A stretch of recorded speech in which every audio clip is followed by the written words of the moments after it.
आप देख रहे हैं नवोदय टाइम्स पंजाब केसरी टीवी। पंजाब हरियाणा का किसान कृषि बिल को लेकर सड़कों पर है, लेकिन कृषि मंत्री कह रहे हैं कि ये किसानों के हक में है।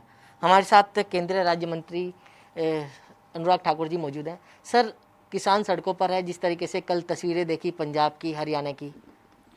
देखिए, पहली बात मैं कहूँ, हमने जो भी कदम उठाए वो किसानों के हित में है। इससे किसानों की आय दुगना करने के लिए हम पिछले 6 साल से लगातार कदम उठा रहे हैं। पहला कदम ये उठाया कि खादों की कीमतें हमने कम की, नीम कोटेड यूरिया भी देना शुरू किया। उसके बाद किसानों को जो 20 लाख करोड़ रुपया कांग्रेस के समय मिलता था कर्जे के रूप में, आज वो 35 लाख करोड़ रुपया हमने उनको सुविधा उपलब्ध करवाई। तीसरा, एमएसपी जो कांग्रेस के समय थी उसमें 35% से लेकर 73% तक वृद्धि हुई। चाहे गेहूं धान वगैरह के लिए 35 से 40% वृद्धि हुई हो, तो दूसरी ओर वहीं पर अरहर, मूंगफली, चना, ये सब के लिए 65 से 70% तक भी अलग अलग इसमें वृद्धि हुई। और जो खरीद थी वो एमएसपी की खरीद, गेहूं की अगर 73% वृद्धि हुई तो धान की 114% वृद्धि हुई, यानी कि दुगनी खरीदारी भी की।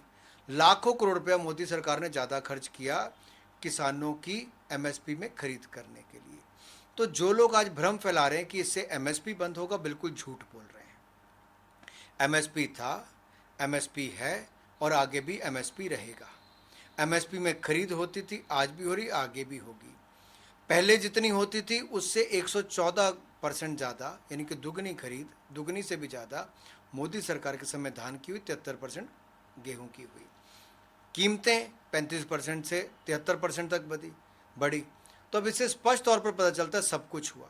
अब आरोप ये एक और लगाते हैं, दूसरा एमएसपी तो रहेगा, दूसरा कहते हैं कि मंडी खत्म होगी। मैं आपको स्पष्ट तौर पर कहना चाहता हूँ, मंडी राज्य का विषय है। मंडी रखना चाहते, नहीं रखना चाहते, हमने कहा मंडी भी रहे, प्रदेश तय करे, लेकिन मंडी के बाहर भी व्यवस्था हो। एक व्यापारी की बजाय 50 और व्यापारी होंगे तो किसान को अच्छी कीमत मिलेगी। अगर एक दुकानदार के पास 10 ऑप्शन होती है, एक फैक्ट्री वाले के पास 100 दुकानें माल बेचने के लिए होती है, तो एक किसान के पास क्यों ना 100 ग्राहक हो। अब ये होगा कि हमने कृषि आधारभूत ढांचे के लिए 1 लाख करोड़ रुपया दिया है, यानी कि उससे भंडारण की क्षमता बनेगी, स्टोरेज, कोल्ड स्टोरेज और बाकी सुविधाएं होंगी। इससे किसान को भी लाभ मिलेगा। जब कीमत अच्छी मिलेगी तब वो अपना माल बेच सकता है। दूसरा, आज किसान केवल मंडी तक सीमित है, अब किसान के लिए पूरा देश उपलब्ध होगा। एक देश, एक बाजार, ज़्यादा पैसा, ज़्यादा व्यापार। इससे किसान को ज़्यादा पैसा मिलेगा, ज़्यादा व्यापारी होंगे, और जब वो बुआई करता है, बीजता है, उसी समय उसकी कीमत तय हो जाएगी जो उसकी फसल खरीदेगा। और कटाई के समय अगर मार्केट का दाम उससे ज़्यादा हो गया तो जितना दाम बढ़ा हुआ है उसके भी शेयर जो है वो किसान को मिलेगा, यानी कि जो एश्योर्ड कीमत है कितनी मिलेगी उससे भी ज़्यादा किसान को मिलेगी। तो किसान का नुकसान कहीं नहीं, किसान का तो फ़ायदा ही फ़ायदा है। एमएसपी भी रहेगी, कीमत भी पहले से ज़्यादा मिलेगी और मौके भी ज़्यादा मिलेंगे, ज़्यादा अवसर होंगे। मुझे लगता है जो विरोध करने का काम किया जा रहा है बिल्कुल गलत है, गुमराह करने का काम किया जा रहा है।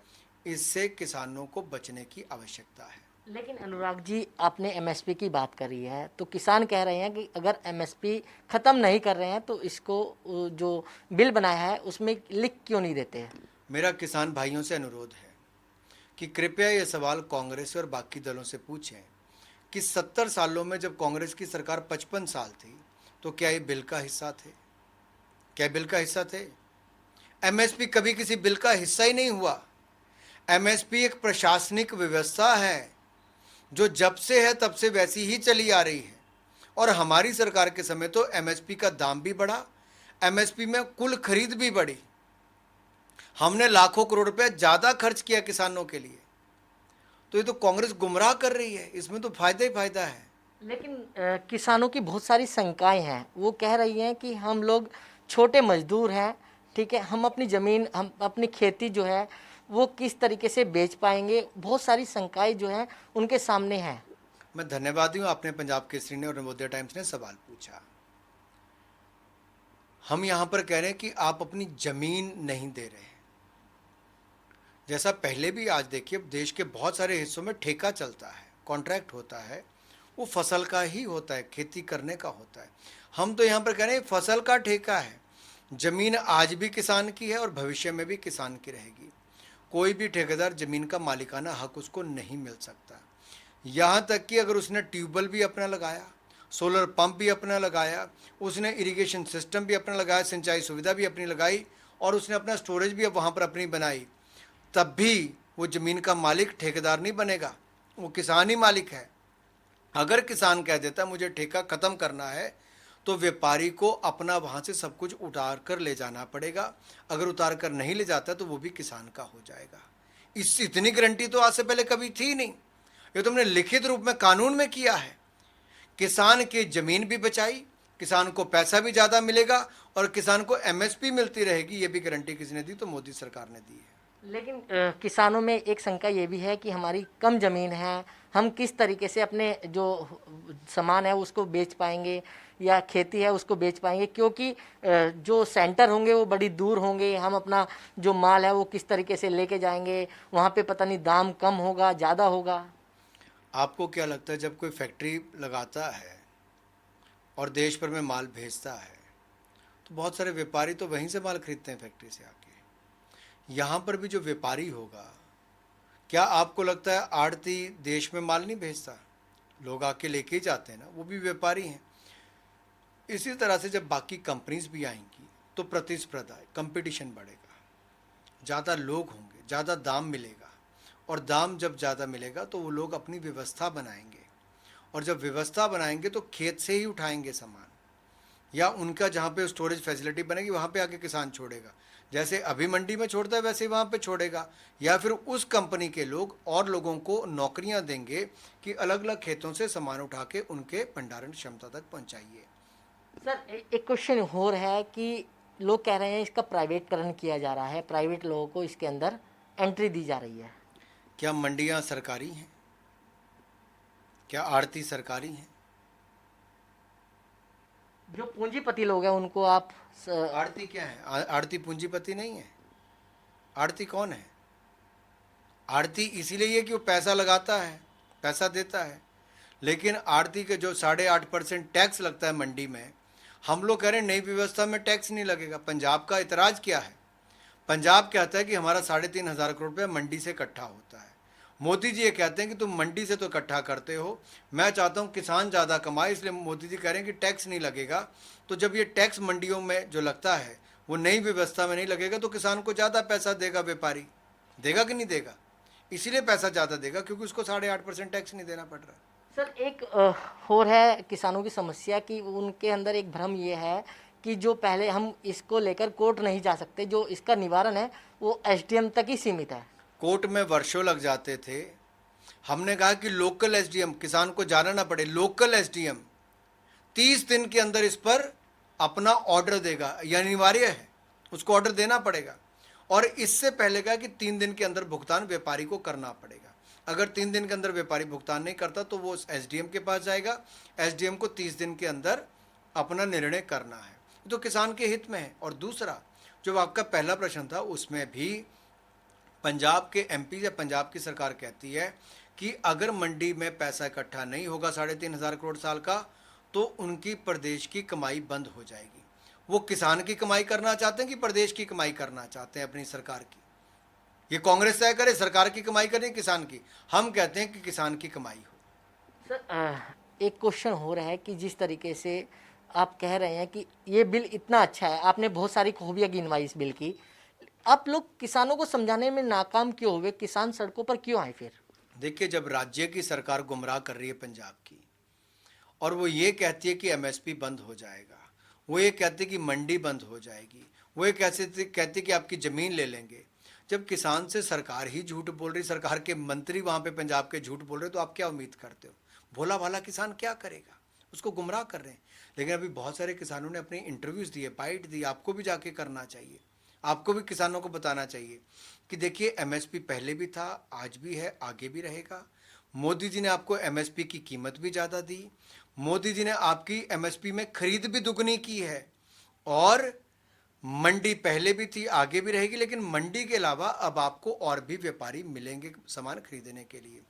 ठेका आप जमीन का पहले भी देते थे, अब आपको केवल फसल का ठेका करना है, जमीन किसान की ही रहेगी और किसान को फसल की कीमत पहले से ज़्यादा मिलेगी, इसकी गारंटी भी इसमें है। वो कह रहे हैं कि हम बंद जाएंगे, हम जो मंडियों में जाके हम आड़ती होते थे उनसे हम थोड़ा थोड़ा पैसा उठा लेते थे, लेकिन यहाँ हमें पता नहीं पैसा कब मिलेगा। 3 दिन के अंदर पैसा मिल जाएगा और जब आपके साथ कोई आके फसल का ठेका करता है तो वो भी आपको एडवांस देता है, उस ठेके के अगेंस्ट आपको बैंक से पैसा सस्ता मिल जाता है। आड़ती अगर आपको जितनी कीमत देता था, अगर उससे ज़्यादा कीमत आपको बाहर मिलती है, और किसान क्रेडिट कार्ड पर मोदी जी 35 लाख करोड़ रुपए किसानों को देते हैं, मोदी जी की सरकार, और उस पर भी आपको 3% की इंटरेस्ट सबवेंशन मिलती है, तो आड़ती का पैसा सस्ता है कि बैंक का पैसा सस्ता है? और जो नया व्यापारी आएगा उसका भी हो सकता है पैसा उससे भी सस्ता हो, वो पहले एडवांस सारा दे दे, ये हो सकता है ना। तो जो व्यवस्था आपने देखी नहीं उसका आप विरोध कैसे करते हो? आखिरकार अगले 2-3 साल आप देखिए, हमारी सरकार है, अगर लगेगा किसान का कहीं नुकसान है हम निश्चित तौर पर इस पर सोचेंगे, लेकिन मुझे पूर्ण विश्वास है इससे किसानों का केवल लाभ ही लाभ होगा। और किसान हमारे उनकी आय दुगनी करने के लिए हमने स्वामीनाथन कमेटी की रिपोर्ट जो आई थी उसको मोदी सरकार ने लागू किया, कांग्रेस ने नहीं किया कभी। स्वामीनाथन जी ने कहा था कि लागत प्लस 50% पैसा किसान को देना चाहिए, हमने वो किया। 150% पैसा जो मिलता है यानी कि लागत और ऊपर से 50% मोदी सरकार ने दिलाया है। ठाकुर साहब, आपके सहयोगी पार्टी शिरोमणि अकाली दल आपके खिलाफ खड़ी हो गई है। कल जिस तरीके से पंजाब के अंदर रैली हुई और केंद्र सरकार के खिलाफ नारेबाजी हुई, कैसे देखते हैं आप इसको? देखिए, जिनको राजनीति करनी है वो करें। जब मोदी जी की 2014 में सरकार आई, ना तब हमारे पास एमपीज की कमी थी, ना 2019 में कमी थी। हमने अपना गठबंधन धर्म निभाया। हमने उसके बावजूद भी शिरोमणि अकाली दल के सदस्यों को एक मंत्री बनाया और कैबिनेट मंत्री बना के रखा लगातार 6 साल। कैबिनेट की बैठकें भी हुई, उसमें चर्चा भी हुई, उसमें पारित भी हुआ, पार्लियामेंट में बिल पारित हुआ। अगर कोई अपने इलाके में बिताने में असफल रहा तो उसमें आप दोष मोदी जी को नहीं दे सकते। हम जनता के बीच में जा रहे हैं, बताएंगे भी और लोगों को बताएंगे कि लाभ आपको यहाँ मिलेगा। ना आपके हित में पहले कांग्रेस सोचती रही, ना बाकी, और हम हैं जो आपके हित में सोच रहे हैं और आगे भी सोचेंगे। कल उनका एक भाषण, मतलब कि जब वो रैली कर रहे थे तो उन्होंने कहा है कि एक जापान में जिस तरीके से अमेरिका ने वर्ल्ड युद्ध के दौरान मार गिराया था, उसी तरीके से अकाली दल के एक मंत्री ने हिला के रख दिया कि आज की तारीख में बीजेपी के 5 कैबिनेट मंत्री प्रेस कॉन्फ्रेंस तक कर रहे हैं और किसानों को समझाने की कोशिश कर रहे हैं। तो इसमें हर्ज क्या है? ये हमारी जिम्मेदारी है और ये तो अच्छा लगना चाहिए, हम समझा रहे हैं। जो जिम्मेदारी अकाली दल की मंत्री नहीं निभा पाई समझाने की, हम वो कर रहे हैं। हमारा विश्वास है कि किसान दुगना पैसा कमाए और हमारी पूरी आस्था है। हमने किसान को अन्नदाता के साथ ऊर्जा दाता बनाने के लिए भी कदम उठाए, हमने किसानों की आय दुगने करने के लिए भी कदम उठाए, और हमने जो निर्णय लिया वो किसानों के हित में है। और हम गारंटी के साथ, गर्व के साथ भी ये कहते हैं, हम किसानों के बीच में जाएंगे, उनसे अपनी बात रखेंगे, उनके संगठनों से मिलेंगे, उनको समझाएंगे आपका नुकसान कहीं पे नहीं है। और जो लोग राजनीति कर रहे हैं उससे थोड़ा दूर वो रहेंगे तो इससे किसानों को ही लाभ मिलेगा। और कोई बम फेंक के, कोई गोली चलाने की बात करे, पंजाब बम और गोलियों से बाहर आ चुका है। देश शांति चाहता है। लोग उनको भी नहीं चाहते जो कानून की पुस्तकें आके फाड़ दें, रूल बुक फाड़ दें, माइक तोड़ दें। कांग्रेस के सांसद और बाकी सब ने ये किया। और जो भाषणों में बम फेंकने की जैसी बात करते हैं, तो मैं एक बात स्पष्ट कर दूं, हम लोग किसानों के साथ खड़े, आगे भी खड़ेंगे। और महात्मा गांधी जी के देश में हम अहिंसा में विश्वास रखते हैं, प्यार में विश्वास रखते हैं। हम किसानों को प्यार से समझाएंगे और बताएंगे, अगर हमने आज तक आपके हित में किया, 2-2 हज़ार रुपया आपके खाते में 3 बार साल में हम डालते हैं, 6,000 रुपया, 95,000 करोड़ रुपये हम आपके खाते में अब तक डाल चुके हैं। तो अगर हमने किसान की भला नहीं करना तो हम ये क्यों करते? हमने एमएसपी अगर दुगनी खरीद की तो हम क्यों करते? आखिर हम किसान के साथ थे तभी किया। मोदी जी गुजरात में थे तब भी 18% कृषि विकास दर थे। मध्य प्रदेश में आज 18% विकास दर है तो मोदी जी के कारण है। सर, क्या लगता है कि जिस तरीके से अगर पंजाब की बात कर लेते हैं तो अकाली दल विपक्ष में है, खड़ा है इस बिल के साथ ही साथ कांग्रेस इस बिल का विरोध कर रही है, आम आदमी पार्टी भी विरोध कर रही है। क्या लगता है कि 2022 में जिस तरीके से पंजाब के अंदर विधानसभा चुनाव आने वाले हैं, क्या उसको लेकर ये पूरी किसानों पर राजनीति हो रही है? 2 चीज़ें देखनी है। विपक्षी दल 2022 का चुनाव देकर किसानों को गुमराह कर रहे हैं, क्योंकि उनके पास अचीवमेंट कोई नहीं। पंजाब सरकार जनता के बीच में नहीं जा सकती, मुख्यमंत्री किससे मिलते नहीं है, उपलब्धि नहीं है। सरकार उनकी जो किसानों से वायदा किया था उसको लागू नहीं कर पाई। 2014 में, 2017 में, 2019 में तीनों टाइम पर कांग्रेस ने पंजाब और देश के चुनाव में कहा कि हम मंडियों के बाहर भी व्यवस्था देंगे। कहा कांग्रेस ने, राहुल गांधी जी ने प्रेस कॉन्फ्रेंस की, अमरिंदर जी ने प्रेस कॉन्फ्रेंस की, घोषणा पत्र में कहा, लेकिन नहीं कर पाए। हमने करके दिया। अब उनके पास शक्ल दिखाने के लिए कुछ नहीं बचा कि मोदी जी ने कर दिया। ये अपना 2022 का चुनाव देख रहे हैं, राजनीति कर रहे हैं। हम 2022 तक किसान की आय को दुगना करने की व्यवस्था खड़ी कर रहे हैं। ये अंतर है। वो राजनीति करते हैं, हम किसान की आय को दुगना करने का काम करते हैं। क्या सर, जिस तरीके से किसान सड़कों पर है, क्या लगता है आपको कि आप किसानों से बैठ के बातचीत करेंगे? अगर कहीं इस बिल में बदलाव की जरूरत हुई तो बदलाव करेंगे? अगर अगले 2-3 वर्षों में किसान को कहीं भी ये लगता है कि उसका नुकसान, वो निश्चित तौर पर, आखिर 6 सालों में हमने सारे कदम वो उठाए जिससे किसान की आय बढ़ी, तो आगे भी हम वही कदम उठाएंगे जिससे किसान की आय बढ़े। और निश्चित तौर पर अगर किसान को कहीं पे भी नुकसान होता है तो हम उन किसान के साथ खड़े हैं।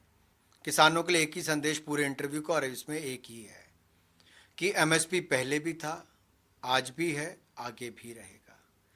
एमएसपी के जो समर्थन मूल्य है, न्यूनतम समर्थन मूल्य, उसमें 35% से 73% वृद्धि मोदी सरकार ने पिछले 6 सालों में की।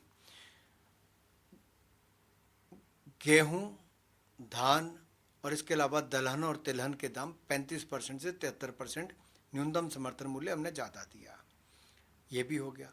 मंडियां पहले भी थी, आगे भी रहेंगी, लेकिन मंडी के अलावा भी व्यवस्था होगी। 1 लाख करोड़ रुपए हम किसानों के आधारभूत ढांचे पर खर्च करेंगे, कृषि आधारभूत ढांचे पर, जहां स्टोरेज, कोल्ड स्टोरेज की व्यवस्था हो, बाकी सुविधाएं वहां पर हो।